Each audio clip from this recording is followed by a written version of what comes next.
బాపట్ల జిల్లాలో ఈ mobile recovery and పంపిణీ కార్యక్రమం ఇప్పటివరకు 6 విడతలుగా చేపట్టడం జరిగింది. ఈ 6 విడతల్లో సుమారు 1321 మొబైల్స్ ని జిల్లా వ్యాప్తంగా వివిధ పోలీస్ స్టేషన్స్ పరిధిలో దొంగలించబడిన మరియు లేదు మిస్ అయినటువంటి మొబైల్స్ ని ఇప్పటివరకు 1321 మొబైల్స్ ని 6 విడతలుగా సుమారు 2,64,00,000 విలువైనటువంటి ఈ మొబైల్ ఫోన్స్ ని రికవరీ చేయడం జరిగింది. మీకు గతంలో చెప్పినట్లు మా ఐటీ కోర్ టీము అదేవిధంగా డిఎస్పీస్ ఆధ్వర్యంలో ఆల్ పోలీస్ స్టేషన్స్ పరిధిలో ఉన్నటువంటి సిబ్బంది ఈ మొబైల్ ఫోన్లు రికవరీకి సంబంధించి ప్రత్యేకమైనటువంటి దృష్టి పెట్టి ఈ కార్యక్రమాన్ని చేపట్టడం జరుగుతుంది. ఈ 6వ విడతలో భాగంగా గత జూన్ మాసంలో సుమారు 196 మొబైల్స్ని వివిధ స్టేషన్స్ పరిధిలో దొంగతనం చేయబడిన లేదు మొబైల్స్ పోగొట్టుకున్నటువంటి వ్యక్తులకు సంబంధించి సుమారు 196 మొబైల్స్ని కాస్ట్ వర్త్ 39,20,000 రూపాయలు విలువైనటువంటి 196 మొబైల్స్ని ఈ 6వ విడతలో భాగంగా రికవరీ చేసి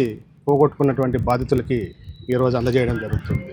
ఇప్పటివరకు జిల్లాలో ఈ మొబైల్ రికవరీ ఆల్మోస్ట్ 71% మేము చేరడం జరిగింది. రానున్న రోజుల్లో 100% మొబైల్స్ రికవరీ చేపట్టే కార్యక్రమం కూడా ఆ దిశగా కూడా వెళ్ళడం జరుగుతుంది. ఈ సందర్భంగా ఈ థెఫ్ట్ అయినటువంటి మొబైల్స్ లేదు మిస్ చేసుకున్నటువంటి మొబైల్స్ని సెకండ్ హ్యాండ్లో కొని నష్టపోయినటువంటి బాధితులను కూడా పిలవడం జరిగింది. వాళ్ళకు కూడా కౌన్సిలింగ్ వాళ్ళ ద్వారా కూడా జనానికి కౌన్సిల్ చేయడం జరుగుతుంది. ఈ మొబైల్ షాప్స్లో కావచ్చు లేదు ఇతరుల దగ్గర కావచ్చు ఈ సెకండ్ హ్యాండ్ మొబైల్స్ని తక్కువ ధరలో వస్తున్నాయనేసి కొనుక్కొని తర్వాత ఆ మొబైల్స్ అన్నీ కూడా థెఫ్ట్ అయిన మొబైల్స్గా పోలీస్ విభాగం చేత చెప్పబడి రికవరీ చేస్తున్న ప్రాసెస్లో వాళ్ళంతా నష్టపోతున్నారు.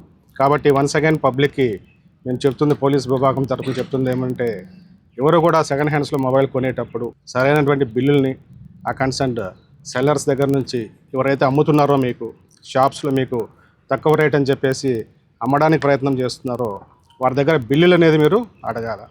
అదేవిధంగా దానికి సంబంధించినటువంటి ఆ మొబైల్కి సంబంధించినటువంటి వివరాల కాగితాలు కూడా మీరు వారి దగ్గర నుంచి తీసుకొని మాత్రమే మొబైల్స్ కొనాల్సిందిగా పబ్లిక్ని అప్పీల్ చేయడం జరుగుతుంది. ఈ సందర్భంగా మా ఐటీ కోర్ టీంని అదేవిధంగా మా పోలీస్ సిబ్బంది అందరినీ కూడా అభినందించడం జరుగుతుంది. Thank you.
జై శ్రీరామ్. నా పేరు చుండూరు రమాదేవి అండి. నాది ఫోన్ పోయింది, 4 months అయింది. పోలీస్ స్టేషన్లో కంప్లైంట్ ఇచ్చాము. 5 months అయింది. ఇప్పుడు సార్ గారు నిన్న ఫోన్ చేశారు, ఇక్కడికి రమ్మని వచ్చాము. అండి ఫోన్ దొరికినందుకు థ్యాంక్స్ అండి. ఎస్పీ గారికి వీళ్ళందరూ బాగా కృషి చేస్తున్నందుకు, మా లాంటి వాళ్ళకి సహాయం చేస్తున్నందుకు ధన్యవాదములండి. నేను చీరాల 2 Town పోలీస్ స్టేషన్లో కంప్లైంట్ ఇచ్చాను సార్. నా పేరు రాజలక్ష్మి. మా అబ్బాయి ఫోన్ పోయింది.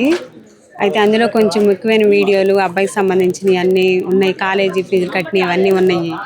అందుకోసమని నేను కంప్లైంట్ ఇచ్చాను సార్. ఈరోజు బాపట్ల ఎస్పీ ఆఫీస్కి రమ్మన్నారు, ఫోన్ రికవరీ అయిందని చెప్పాను. అందుకని వచ్చాను సార్ తీసుకోవడానికి. పోయిన ఫోన్ రికవరీ చేసి ఇచ్చినందుకు బాపట్ల పోలీస్ వారికి, ఎస్పీ గారికి, వాళ్ళందరికీ స్పెషల్ థ్యాంక్స్ చెప్తున్నాను సార్.